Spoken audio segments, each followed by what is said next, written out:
자, 오늘 말씀을 이해하기 위해서 지나왔던 말씀 중에 한 부분들을 잠깐 되새겨 보도록 하겠습니다. 계시록 5장에 보면은 1절부터 보면은 보좌에 앉으시니 오른손에 책이 있고 오른손에 책이 하나님의 오른손에 책이 있는데 안팎으로 썼고 7빈으로 봉하였더라 하는 말씀이 있습니다. 그 책을 누가 책을 펴며 그 책을 보기에 합당한 자 하냐 하니 아무라도 능히 하늘 위나 땅 위나 땅 아래 책을 펴거나 보거나 할 리가 없어서 내가 크게 울었더니 장로 중에 하나가 말하기를 울지 말라. 유대지파의 사자 다윗의 뿌리가 그 책과 7빈을 떼시리라. 이렇게 예고를 했습니다. 그래서 유대지파의 사자가 누군고 하고 보니까 계시록 22장 16절에서는 나 예수는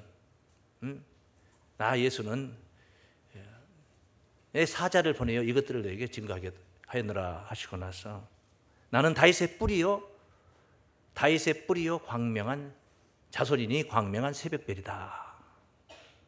유대 지파의 사자 다윗의 뿌리가 누군고 하고 봤더니 예수님이 다윗의 뿌리였더라는 거예요. 그 예수님이 그 하나님의 오른손에 있는 책을 펴시고 7빈을 떼신다는 그런 약속의 말씀을 우리가 이해할 수가 있습니다. 그래서 이제 계시록 5장 7절에서 보면은 어린 양이 나와서 보좌에 앉으시니 오른손에서 책을 취하는 광경이 나옵니다. 책을 취하는 거예요. 펴시기 위해서 취한다. 편다. 해석이 된다. 이해하기 쉽게 설명이 된다. 이런 말씀이 되죠. 그런 내용이 있고 나서 10장으로 훌쩍 건너와 보니까 10장 1절 말씀, 2절 말씀 쭉 증거되기를 하늘에서 천사가 내려오는데 그가 바로 펴놓인 작은 책을 들고 바다와 땅을 밟고 사자의 부르짖는 소리와 같이 큰 소리 외치는 소리를 내고 있습니다. 펴놓인 작은 책이 하늘에서 내려왔다는 것이죠. 영의 세계에만 있으면 뭐합니까? 우리가 살고 있는 육의 세계에서 우리가 그 말씀을 만날 수 있어야 되는 거예요. 그래서 이제 계시록 10장 그 뒤에 이제 8절부터 어떤 말씀이 나오냐면 네가 그 책을 펴놓인 작은 책을 갖다 먹어버리라 하니까 이제 가서 그걸 달라고 했더니 가져가라 해서 갖다 달라 했더니 가서 먹어버리라 그랬어요. 먹으면은 입에서는 달지만은 배에서는 쓰게 될 것이다 하는 예고를 했죠. 그래서 실제 정말 갖다 먹었더니 그 계시록 10장 10절 11절 말씀에 보면은 입에는 달고 배에서는 쓰게 되더라. 우리가 먹는다는 것은 우리가 깨닫는 시간이에요. 지금 여러분이 깨닫는 시간이에요. 우리 신학을 졸업하신 분들이 졸업하기까지 훈련하는 과정은 다 깨닫는 시간, 먹는 시간들이에요. 먹고 그냥 마무리가 되는 게 아니고 새로운 시작인 것이죠. 사명 감당으로 가는 것입니다. 받은 바 깨달음이 사명이 되어서 깨달은 내용을 우리가 이제 지키며 행하는 감당하는 사명으로 진행이 되는 거예요. 그래서 배에서는 쓰게 되더라. 쓰게 된다는 것을 통해서 무엇을 우리가 볼 수 있냐면 11절에서 그런 말씀으로 이제 명령을 하셨던 거죠. 네가 많은 백성과 나라와 방언과 임금에게 다시 예언하여야 하리라. 다시 예언을 하는 거예요. 들었던 말씀, 깨달았던 말씀을 내가 다시 베아타 내는 겁니다. 제가 학교 다니면서 깨달았던 내용들을 저 혼자만 뱃속에다 딱 담아놓고 함구하고 있으면은 달리 들을 수가 없잖아요. 다른 사람들이, 곁에 있는 사람들이 들을 수가 없잖아요. 또 다시 나팔을 풀어야지 그 말씀을 또 새로 만나는 사람들이 있게 되는 거잖아요. 하나님의 은혜를. 할렐루야. 자, 그래서 이제 백성과 나라와 방언과 임금에게 다시 예언하게 된다. 그런데 이 다시 예언하게 되면 이제 두 가지 사태가 벌어지죠. 그 다시 예언되는 말씀을 다소곳이 받아들이는 자가 있고 또 한편에서는 받아들이지 않는 자가 있는 거죠. 받아들이는 자는 나라와 백성과 방언과 임금에서 벗어나서 하나님의 품으로 이제 가게 되는 이 스토리고, 그 다음에 받아들이지 않고 방관하고 있는 자들은 그냥 계속 나라와 백성과 방언과 땅의 임금들 아래 머물게 되는 거예요. 이것이 바로 앞서 구원과 뒤서 심판으로 양분이 되는 이야기들입니다. 실제로 그 광경을 우리가 보면은 계시록 17장에 보면은 많은 무리에 앉은 음녀에 받을 심판에 관해서 언급을 합니다. 17장 1절에서 17장 1절. 7 대접을 가진 7 천사 중 하나가 와서 내게 말하여 가로되 이리 오라. 많은 물 위에, 무슨 물이에요? 많은 물 위에 앉은 큰 음녀에 받을 심판을 네게 보이라. 이 음녀가 어디에 앉았어요? 많은 물 위에 앉았어요. 그런데 이 음녀가 어떻게 된다는 거예요? 심판을 받게 된다는 것이죠. 그럼 여기서 음녀는 뭐고 많은 물은 뭐냐? 많은 물에 관해서 15절에서 여기 언급을 하고 있습니다. 천사가 내게 말하되 네가 본 바 음녀에 앉은 물은, 물 나오잖아요. 음녀에 앉은 물은 백성과 무리와 열국과 방언들이니라. 이들에게 다시 예언을 했잖아요. 다시 예언하라고 그랬잖아요. 그런데 다시 예언돼 가지고 어떤 일이 있어지냐면은 이제 그리스도께 이끌림 받아서 하나님의 품으로 가는 이야기들이 이제 스토리가 있어요. 이제 지금 제가 증거할 내용들이 그런 내용들이. 그런데 이 현장에 17장 15절 이 계시록 17장 현장에서는 하나님의 품으로 그리스도의 사랑을 받는 자들로 변화가 된 게 아니라 음녀의 휘하에 있더라 이 말이에요. 음녀의 휘하에. 많은 무리의 음녀가 앉았잖아요. 동치하고 있는 거예요. 동치하고. 많은 무리의 음녀가 앉아 있다는 것이죠. 그 음녀가 뭔가 하고 보니까 그 물이 뭔가 하고 보니까 바로 백성과 무리와 열국과 방언들이라. 그러니까 이걸 다른 말로 표현하면은 다시 예언을 어디에다 해야 되냐 하면은 많은 물에게 예언해야 된다. 음녀가 앉은 물들 말이에요. 쉽게 말하면 그런 내용들이에요. 그런데 이제 이렇게 음녀의 희하에 있게 되는데 음녀는 뭐냐 그럼 음녀는 우리 말로 하면은 그냥 음탕한 여자, 그냥 가늠하는 여자 뭐 이렇게 생각하면 되는 거예요. 근데 그렇게 문자적인 내용이 아니에요. 어떤 여인을 가리킨 게 아니란 말이에요. 여인을 가리킨 게 아니에요. 음녀에 관한 내용은 이제 17장 전장에 관해서 전장에서 증거가 되는데 이거 뭐 우리가 지금 다 이거 볼 시간이 없잖아요. 짧은 시간에 들어야 될 내용들이 있으니까. 그래서 중요한 맥만 보는 거예요. 18절에 가보면 18절. 네가 본 바 여자는 그 음녀 그 여자는 땅의 임금들을 다스리는 큰 뭐라? 성이라.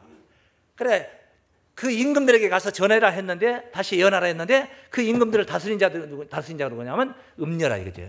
근데 음녀가 실제 어떤 여인을 말한 게 아니라 큰 성이다. 그래 그냥 큰 성 하면은 할 수가 없잖아요. 그래서 큰 성을 구체적으로 우리가 어떻게 이해를 해야 될 것인가 이런 내용들이 이제 16장에서도 나오는데 이 내용은 16장에서 나오는데 뭐 16장 덮어두기로 하고 18장으로 와 보면은 18장 2절부터 나오는 내용들을 보세요. 힘센 음성으로 외쳐 가로되 무너졌도다 무너졌도다 큰 성 바벨론이요. 그래요. 큰 성은 뭐예요? 바벨론을 가리켰단 말이에요. 그래서 실제 바벨론이라는 내용은 17장에서도 음녀의 이마에 이름이 써 있는데 비밀이라. 큰 바벨론이라 그렇게 써 있어요. 성경에 실제 17장에 있어요. 그러니까 큰 성이 뭔가 하고 보니까 무너져야 할 바벨론 성이었다 이 말이야. 무너졌도다 무너졌다 큰 성 바벨론이요. 귀신의 처소와 역시나 무슨 처소요? 그러니까 다시 예언되는 말씀은 귀신의 처소에서 빼냄을 받는 이야기란 말이에요. 각종 더러운 영에 모이는 것과 오만 가지 더러운 영에 모이는 것과 각종 더럽고 가증한 새에 모이는 것이 되었도다. 그 음행의 진노의 포도주를 인하여 만국이 무너졌으며 또 땅의 왕들이 그로 더불어 음행하였으며. 그러니까 이게 이제 음행이라는 것은 이제 한 여자가 한 여인이 한 남자의 여인으로서 이렇게 살지 않고 또 다른 그 외도를 하게 된다면요 음행이다 그렇게 한. 우리는 영적으로 볼 때 예수님만 만나야 되는 겁니다. 영적으로 볼 때 우리는 바로 예수님의 신부의 입장에서 신앙을 하는 거예요. 그런데 세상을 짝을 한다. 그래서 야고보 4장 4절에서도 간음하는 여자들이여 세상과 벗된 것이 하나님의 원수임을 알지 못하느뇨 그렇게 표현했어요. 음녀라는 개념을 여러분이 성적인 음녀 이런 생각을 하시면 안 돼요. 우리의 의식이 우리의 영의 세계가 그리스도의 영으로 하나님의 영에 집중해야 되는데 각종 더럽고 가증한 영들에게 우리가 자꾸 마음을 뺏기고 있다면은 지금 갖다 들랑거리고 있다면 그게 바로 음행이라는 거예요. 음행이다. 땅의 임금들이 왕들이 그로 더불어 음행하였으며 땅의 상고들도 그 사치의 세력을 인하여 치부하였도다 하더라. 하고 나서 내가 들으니 하늘에서 다른 음성이 나서 가로되 내 백성아 거기서 나와 그 죄에 참여하지 말고 그의 받을 재앙들을 받지 말라. 그래. 거기서 나와. 어디서 나오라는 거예요? 바벨론에서 나오라. 큰 성에서 나오라. 음료의 희에서 나오라. 많은 물에서 나오라. 백성과 무리와 열국과 방언에서 나오라. 어떻게 해서 나갑니까? 다시 예언되는 말씀을 들으라. 그런다. 그게 바로 그런 거예요. 그래서 나와 거기서 들어서 다소곳이 방관하지 않고 듣는 자들의 구원이 크게 두 가지로 나눠지는 거예요. 크게 두 가지로 나눠지는데 그 이야기 첫째, 그 구원의 이야기 중에 첫째, 우리 한번 따라하십니다. 피로 산 왕 같은 제사장들의 구원이다. 와, 대단합니다. 대단해요. 왕이요, 왕. 제사장, 왕 같은 제사장들의 구원이다. 근데 조건이 있어요. 어떤 조건이냐? 피로 산 자들이다. 샀다 이 말은 내가 예수님께 팔려갔다 이 말이에요. 내가 예수 피로 인하여서 주님의 보혈로 인하여서 내가 팔려가버린 거예요. 그러면 나는 팔려갔으니까 내 주인은 누구예요? 예수님이 되는 거예요. 그러니까 입술을 열어가지고 어떻게 불러야 돼요? 주여 주여 하는 거예요. 예? 주여 주여 하는 것은 뭘 달라는 거예요? 나의 주인이라는 소리요? 나의 주인이다 그런 말이에요. 주님이 예수님이 나의 주인이다 이 말이에요. 피로 산자. 그러니까 입술로는 주여 주여 하는데 피로 진짜 산 상태가 아니고 팔려간 상태가 아니고 나의 주관이 또렷하고 예수님한테 진짜 맡겨져 버린 인생이 아니다 이 말이에요. 피로 샀다 이것은 완전히 생애가 주님을 위한 생애로 가버린 상태를 말한 거야. 생애가 가버린 거야. 생애가 그게 피로 산 거야. 예? 오늘 또 은혜 속에서 여러분의 일부 얼마만큼이라도 팔려가는 시간 되시기를 바랍니다. 예, 그래서 이 이야기를 우리가 거쳐왔어요. 이미 거쳐왔는데 지금 요 내용은 이제 되새김을 하는 내용이 되는데요. 5장 계시록 5장 9절 말씀이에요. 9절 새 노래를 노래하여 가로되 책을 가지시고 그 인봉을 떼기에 합당하시도다.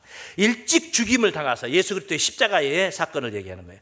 일찍 죽임을 당하사 각 족속과 방언과 백성과 나라 가운데서 족속과 방언과 백성과 나라 가운데다가 다시 예언하라고 했거든요.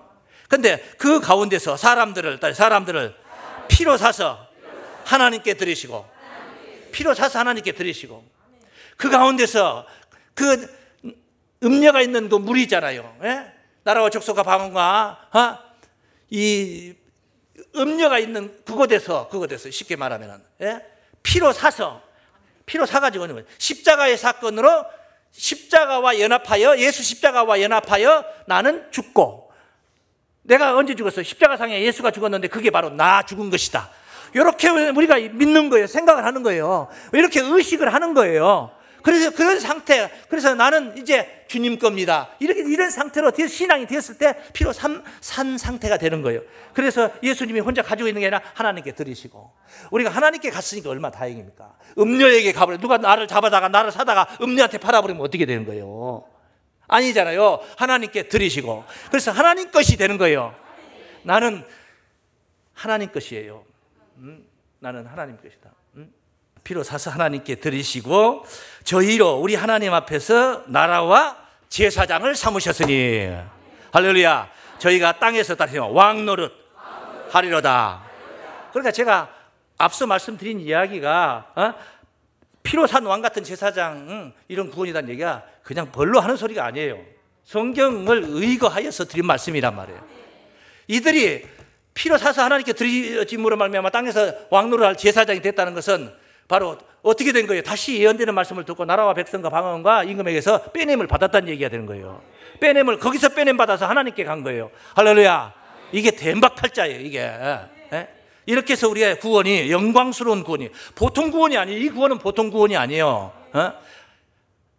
이 왕같은 제사장 구원이라는 것은 바울이 말하기를 이 고린도전서 6장 19절 말씀에서 이런 말씀이에요. 너희 몸은 너희가 하나님께로부터 받은 바 너희 가운데 계신 성령의 전인 줄 알지 못하냐. 성령의 전. 너희는 너희 것이 아니라 값으로 산 것이 되었으니 너희 것이 아니다. 값으로 산 것이 되었으니 그런즉 너희 몸으로 하나님께 영광을 돌리라. 이게 바로 몸으로 돌리는 게 뭐예요? 사명 감당이죠. 사명 감당이에요. 피로 삼바가 된 상태에서 머물러 버리면 안 되는 거예요. 몸으로 하나님께 영광을 돌리는 그런 신앙이라 해야 될 줄을 믿습니다. 그러니까 이건 이제 완전히 죄 문제와는 상관이 없어요. 하나님의 품에 들어가 버렸잖아요. 예수님이 피로 사버렸다는 것은 예수 보혈의 은혜를 완전히 흠뻑 그냥 입어버린 상태니까 죄 문제하고 상관이 없어. 그래서 이 제사장이라는 용어를 써서 그 신분을 썼던 이 계시록 우리가 1장에서 만났던 말씀을 잠깐 봅니다. 5절 6절 말씀을 잠깐 보겠어요. 5절 6절. 또 충성된 증인으로 죽은 자들 가운데서 먼저 나시고 땅의 임금들의 머리가 되신 예수 그리스도로 말미암아 은혜와 평강이 너희에게 있기를 원하노라. 우리를 사랑하사 그의 피로, 예수님의 십자가 사건 말이에요. 피로 우리 죄에서 우리를 해방하시고, 피로, 예수 피로 우리 죄에서 우리를 뭐 하시고, 해방은 뭐야? 끝난 거예요. 죄 문제에 관한은 끝나버린 거예요. 그 끝났다는 것은 이제 죄 지어도 되는 거, 이게 아니에요. 죄의 조촉을 받지 않는다, 그게 아니에요. 다시는 죄를 안 짓는 게 죄에서 진짜 해방받는 거예요. 회개가 완료가 된 자들이에요. 믿습니까? 그렇게 생각해야지. 우리는 죄 지어도 상관없다, 율법에서 벗어났다, 이거 아주 엄청나게 엉터리입니다. 엉터리 신앙이에요. 잘못된 거예요. 미친 짓 하는 거예요. 우리를 해방하시고 그 아버지 하나님을 위하여 우리를 나라와 제사장으로 삼으신, 할렐루야, 해방해가지고 뭐 했다는 거예요? 나라와 제사장을 삼았다잖아요. 그래, 이들이 바로 피로 산 자들이요, 왕 같은 제사장들이 될 줄로 믿습니다. 그러니까 이제 율법 아래에 있었던 우리가 법에서 해방을 받는 것은 이제 완전히 예수 안에 들어간 자들, 예수 안에 들어와 있는 자들. 들랑달랑 이건 뭐예요? 음녀라고 그랬죠. 음녀. 음행이라고 그랬죠. 들랑달랑 예수 안에 있는 자. 로마서 8장 1절에서 그렇게 표현했죠. 그리스도 예수 안에 있는 자는 결코 정죄함이 없나니. 결코 뭐가 없다고 그래요? 정죄함이 없나니. 이는 예수 안에 있는 생명의 성령의 법이 죄와 사망의 법에서 우리를 해방했다. 할렐루야. 오늘 해방받는 시간들 되시길 바랍니다. 이렇게 제사장으로 땅에서 왕노릇 할 자들을 계시록 20장에서는 어떤 조건을 이룬 자들이라고 이제 성경에 있어요. 20장 4절 가봅니다. 20장 4절. 내가 보좌들을 보니 거기 앉은 자들이 있어 심판하는 권세를 받았더라. 보좌에 앉은 자들. 내가 보니 예수의 증거와 하나님의 말씀을 인하여 목배임을 받은 자의 영혼, 순교자들이죠. 목배임을 받았네. 예수 때문에, 하나님 때문에. 또 짐승과 그의 우상에게 경배하지도 아니하고 이마와 손에 그의 표를 받지도 아니한 자들이. 짐승과 우상이 날뛰고 아주 그냥 활기차게 날뛰는 시대가 있잖아요. 이 계시록 무대예요. 종말 시대의 무대에 있잖아요. 그런데 절대 그런 자들에게 경배 안 하고 이마와 손에 그의 표를 받지도 아니한 자들이 죽어서야 살아서요, 그리스도로 더불어 1000년 동안 왕노릇하니. 할렐루야. 1000년 동안, 천년 왕국을 소개하고 있는 거예요. 1000년 왕국이라는 게 있어요. 이것도 잘 귀담아 드러나야 돼요. 이제 지금 오늘 이 내용도 좀 설명이 되니까. 그 나머지 죽은 자들은 1000년이 차이까지 살지 못하더라. 이는 첫째 부활이라. 이 첫째 부활에 참여하는 자들은 복이 있고 거룩하도다. 둘째 사망이 그들을 다스리는 권세가 없고, 도리어 그들이 하나님과 그리스도의 제사장이 되어 1000년 동안 그리스도로 더불어 왕노릇하리라. 할렐루야. 제사장이 되어서 왕노릇한다. 제사장이 되려면 어떻게? 피로 사야 되는 것이고, 피로 사는 과정이 뭡니까? 다시 예언되는 말씀을 들어야 된단 말이죠. 옳게 깨달아야 된다. 그래서 그리스도로 더불어 왕노릇할 자들인데, 이들을 가리켜서 오늘 4절에서는 뭐예요? 짐승과 우상에게 경배하지도 아니하고 이마와 손에 그의 표를 받지도 아니한 자들이에요. 그러니까 그럼 절대 거짓에 미혹되고 거짓에 흔들려가지고 들랑거리고 이게 안 했다 이 말이에요. 무슨 말입니까? 흠이 없다 이 말이에요. 흠이 없다. 이것을 흠이 없는 자들을 계시록 14장에서는 시온산에 있는 인침받은 14만 4천을 소개하면서 언급을 합니다. 계시록 14장 말씀을 보겠습니다. 14장 3절입니다. 저희가 보좌와 내 생물과 장로들 앞에 새 노래를 부르니 땅에서 구속함을 얻은 14만 4천인 밖에는 능히 이 노래를 배울 자가 없더라. 이 사람들은, 이 영혼들이 아니고 이 사람들이 여자로 더불어 더럽히지 아니하고 정절이 있는 자라. 어린 양이 어디로 인도하든지 따라가는 자며 사람 가운데서 구속을 받아 처음 익은 열매로 하나님과 어린 양에게 속한 자들이니 그 입에 거짓말이 없고 흠이 없는 자들이더라. 할렐루야. 여자로 더불어 더럽히지 않았다니까 무슨 진짜 치마두른 여자 얘기하는 게 아니야. 아까 음료도 영적인 음료 여자를 얘기했다는 거 나오잖아요. 거짓 선자들에게 절대 미혹되지 않은 자를 얘기하는 거예요. 흠이 없는 자다. 그래서 이렇게 구속함을 받은 14만 4천인의 왕 같은 제사장들이 있어요. 이런 자들이 바로 인침받고 흠이 없는 하나님 어린 양에 속한 자들이 있는데, 이게 첫 번째 구원인데, 그러면 인침받지 못한 자들, 인침받지 않았어요. 이게 소개가 돼요. 지난 시간에 계시록 7장 4절에서 8절까지 제가 본문을 잡아서 증거를 했습니다. 입맞은 자들에 관한 내용들. 거기에 보니까 14만 4천을 각 지파별로 1만 2천씩 쭉 계수를 했더라는 거예요. 그래서 이 일 후에, 오늘 본문 9절이 그렇게 시작해요. 이 일 후에 내가 보니, 예? 아무라도 능히 셀 수 없는 큰 무리가 흰옷을 입고 종려가지를 들고 이제 나타났어요. 하나님을, 예수님을 찬양하며 나타났어요. 오늘 본문 9절이, 예? 어린 양 앞에 서서 아무라도 셀 수 없는 큰 무리가 나타났다는 거예요. 예? 나타났어. 어떻게 해서 구원을 받게 되냐? 예? 인침받지 않은 자들이 어떻게 해서 이제 구원을 받게 되냐? 매양 많은 물에서 건짐을 받아야 되는 거예요.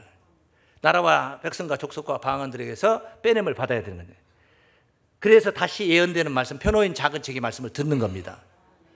할렐루야. 예? 또한 또 한 가지 동일한 건 뭐냐? 거기도 피가 개입이 돼야지 가능한 거예요. 예수 피 개입 안 되고는 절대로 구원은 없어요. 천하의 구원 얻을 이름을 준 적이 없어요, 하나님께서. 오직 예수 피, 그 속에 구원이 있어요. 믿습니까? 그런데 첫 번째 구원은 피로 산 자예요. 두 번째 구원은 피로 산 자가 아니요, 피로 씻은 자예요. 피로 씻은 자. 그래서 한번 따라 하십니다. 피로 씻은 천국 백성들의 구원이다. 이제 여기서 이 제목 속에서 무엇을 생각하냐? 앞에 여기는 천국 백성들의 구원이라면은 그 앞에는 천국 백성이 아니고 왕 같은 제사장들이 있잖아요. 여기 또 피로 씻었다는 말 속에는 뭐가 들어있느냐 하면은 씻을 필요성이 있는 사람이라 이 말이에요. 씻을 필요성이 있단 말이에요. 뭐가 있다는 거예요? 죄가 있다는 겁니다. 피로 씻었다. 그런 내용들을 우리가 읽을 수 있어요. 그것이 바로 9절 말씀에서, 7장 9절에서 이 일 후에 내가 보니 각 나라와 족속과 백성과 방언에서, 여기도 거기서 나오잖아요. 아무라도 능히 셀 수 없는 큰 무리가 흰옷을 입고 손에 종려가지를 들고 보좌 어린 양 앞에 서서, 이렇게 나오잖아요. 그것도 바로 나라와 족속과 백성과 방언에서 나오고 있는 광경. 이 자들이 누군가 하고 궁금했죠. 예? 궁금하다 했죠? 궁금하면 얼마라고요?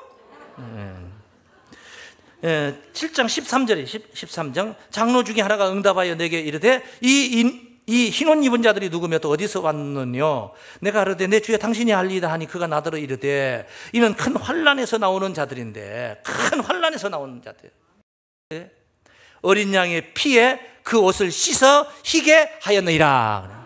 그러니까 환난에 왜 들어갔습니까? 죄 문제가 개입이 됐다는 거죠. 그러니까 거기에 있었죠. 그런데 거기서 이제 무슨 회개가 성립이 돼야지 거기서 나오는 거죠. 어린 양의 피에 옷을 씻고 정결하게 씻어서 그렇게 나오겠다. 환난에서 나온 자들. 그래서 피로 씻어서 나온 자들은 앞서 말씀드린 피로 산 자와는 별개다.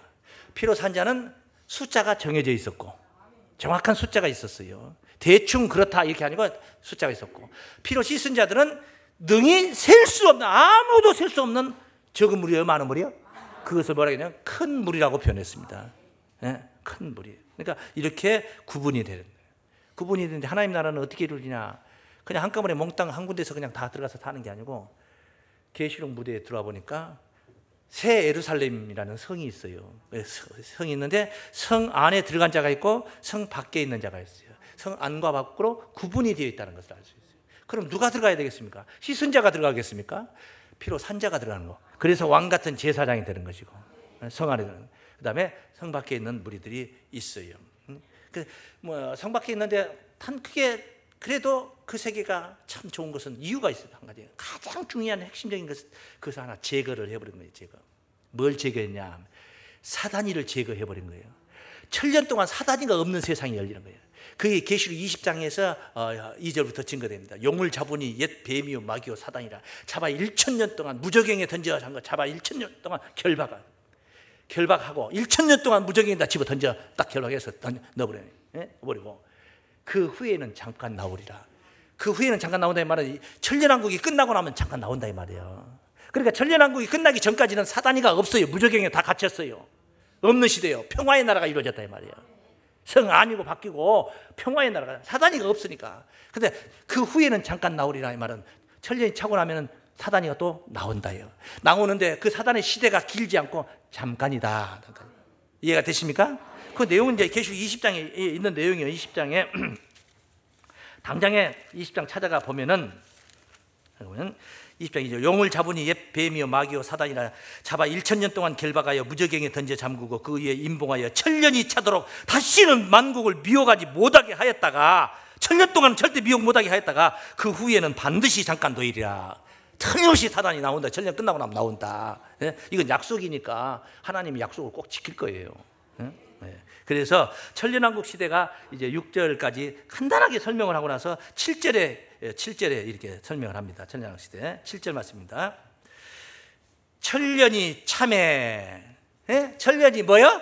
참해. 그 뭐요? 사단이 잠깐 나온다고 그랬잖아요. 천년이 차기까지는 나오지 못한다는 말은 차면 나온다 이 말이거든. 천년이 참해. 사단이 그 옥에서 놓여. 사단이 그 옥에서 놓여. 무저갱에서 나온다 이 말이죠.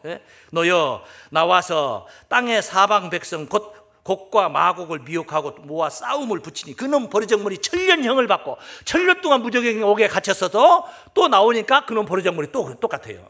사단은 못 고치는 거예요. 그게 또 사방 백성들을 미혹하고 있잖아요. 미혹하고 모아 싸움을 붙이니 또 싸움질을 붙이는 거예요. 그러니까 그전에는 미혹도 없었고 싸움도 없었어요. 천년 동안은 붙이리니 그 수가 바다 모래 같으리라.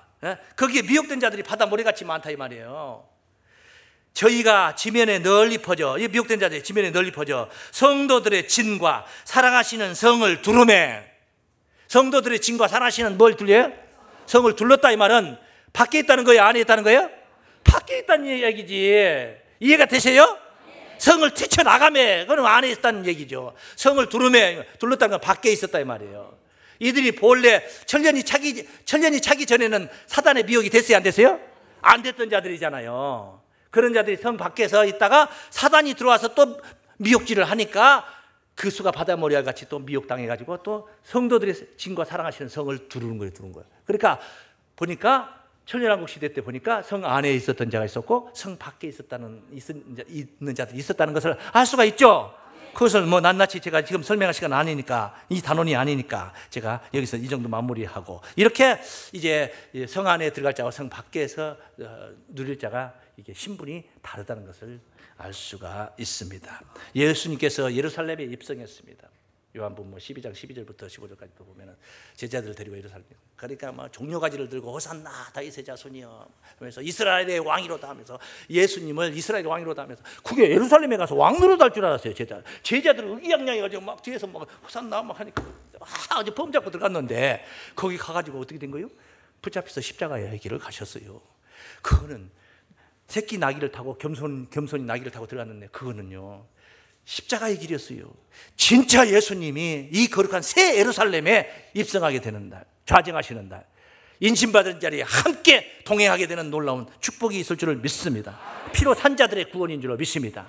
많은 큰 무리, 흰무리 그 백성들이 오늘 본문에서는 뭐라고 그랬습니까? 본문에서 찬양을 합니다. 읽어봅니다. 10절 큰 소리를 외쳐가로되 구원하심이 보좌에 앉으신 우리 하나님과 어린 양에게 있도다. 보좌에 앉으셨잖아요. 어린 양 하나님.